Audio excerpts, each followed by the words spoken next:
धन्यवाद सभापति महोदय। सभापति महोदय, ईमानदार करदाता को पहली बार 6 साल पहले उसका ईमानदारी का धन्यवाद मिलने लगा। जब से मोदी जी की सरकार आई है,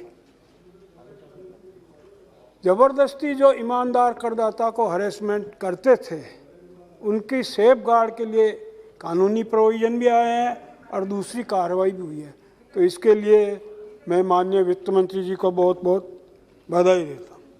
और एक और बधाई कि इस कोरोना काल में जहाँ एकदम आर्थिक हालत बहुत खराब थी, उसके बावजूद जो आपने बजट पेश किया, इसमें कोई नया टैक्स नहीं लगाया। इस फाइनेंस बिल में कोई नया टैक्स नहीं लगाया। इसके लिए भी बहुत बहुत बधाई, क्योंकि जो स्थिति है, और आपने इस फाइनेंस बिल को 3 हिसाब से देख सकते हैं। एक जो करों में इंसेंटिव दिया, एक जो करदाता को दिक्कत आ रही उसमें चेंज किया, इंसेंटिव दिया, चेंज किया, और कुछ टैक्स बेस कैसे बढ़े इसके बारे में भी आपने कुछ प्रावधान किए। सभापति महोदय, मैं फाइनेंस बिल के अलावा कुछ नहीं बोलूंगा, इसलिए 2-4 मिनट अगर ज़्यादा भी बोल जाऊं तो कृपया। नहीं जी, 2-4 मिनट ज्यादा नहीं हो सकते, क्योंकि बोलने वालों की संख्या मेरे पास है और तो समय से मंत्री जी को जवाब देना है। तो जो समय है उस पर ही बोलिए। अब टैक्स इंसेंटिव में, तो टैक्स इंसेंटिव के साथ साथ ऐसा भी कि इस खराब समय में डिमांड बढ़े, जैसे यह वित्त मंत्री जी की सोच है कि जो LTC टैक्सेबल होती जो कैश लेता है, अगर वो किसी 12% टैक्स के आइटम में खर्च कर देता है तो उस पर टैक्स नहीं लगेगा। बहुत बड़ा बेनिफिट जो एम्प्लॉयज़ को, जिनको LTC मिलती थी, जो कैश में लेते थे और जिनका टैक्स लगता था, उनको छूट दी गई। उसके साथ साथ अभी बहुत ज़्यादा दिक्कत हो रही है, अर्बन कोऑपरेटिव बैंक के काफ़ी दिक्कतें आ रही है, तो बैंकिंग कंपनी में जो कन्वर्ट होना चाहते हैं RBI की गाइडलाइंस के हिसाब से, तो उनके ऊपर जो टैक्स का इम्पैक्ट है वो न्यूट्रल किया गया। यह बहुत बड़ा रिलीफ इन बैंकिंग कंपनियों को दिया गया। ऐसा जो पब्लिक एंटरप्राइजेज है, सेक्टर, पब्लिक सेक्टर के जो, उनके भी जो डिसइन्वेस्टमेंट हो रहे हैं, उसमें भी यही प्रावधान दिया गया। सभापति महोदय, पिछला पूरा साल कोरोना की वजह से खराब हो गया था, तो जितने भी टैक्स बेनिफिट्स के जो प्रावधान थे, जो 31 मार्च 2021 को खत्म होने वाले थे, अधिकतर प्रावधानों को माननीय वित्त मंत्री जी ने अपने फाइनेंस बिल में 31 मार्च 2022 तक कर दिया। इसके लिए भी बहुत बहुत आभार माननीय वित्त मंत्री जी का। और जो दिक्कतें टैक्स पेयर को आ रही थी, अभी कोरोना काल की वजह से प्रॉपर्टी के भाव काफ़ी कम हुए।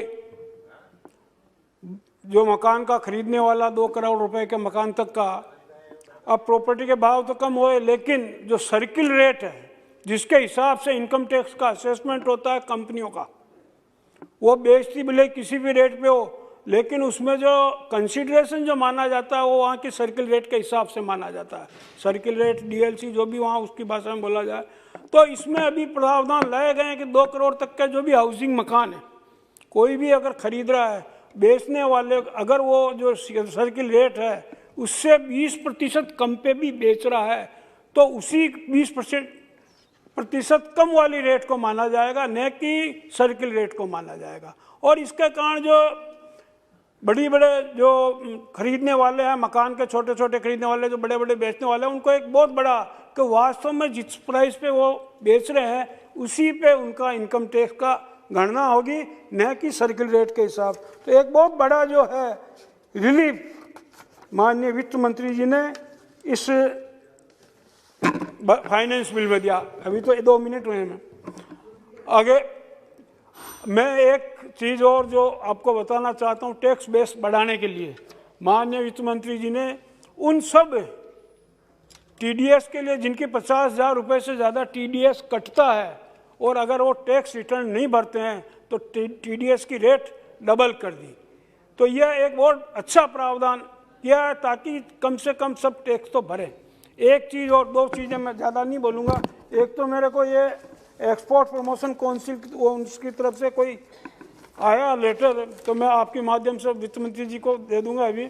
और दूसरा, जीएसटी में जो प्रॉब्लम आ रही है मैडम, जीएसटी की जो प्रॉब्लम है कि किसी करदाता ने गलती से कोई क्रेडिट ले लिया और उसके आईटीसी क्रेडिट वैसे ही पड़ा हुआ है और उसका कोई यूटिलाइज नहीं किया, तो अभी जीएसटी में प्रावधान है, उसने गलत एंट्री करते ही उसके साथ 24% की टैक्स की पेनल्टी हो जाती है, जबकि उसने न तो उसको यूज किया है न कई काम में लिया।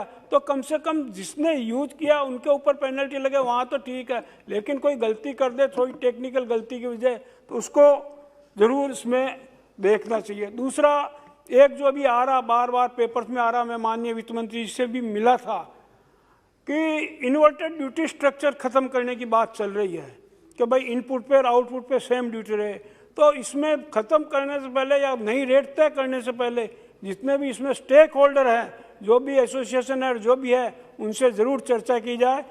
आपने बोलने का समय दिया, बहुत बहुत धन्यवाद। और आपकी सहमति से ये पेपर जो आया वो मंत्री जी बोले।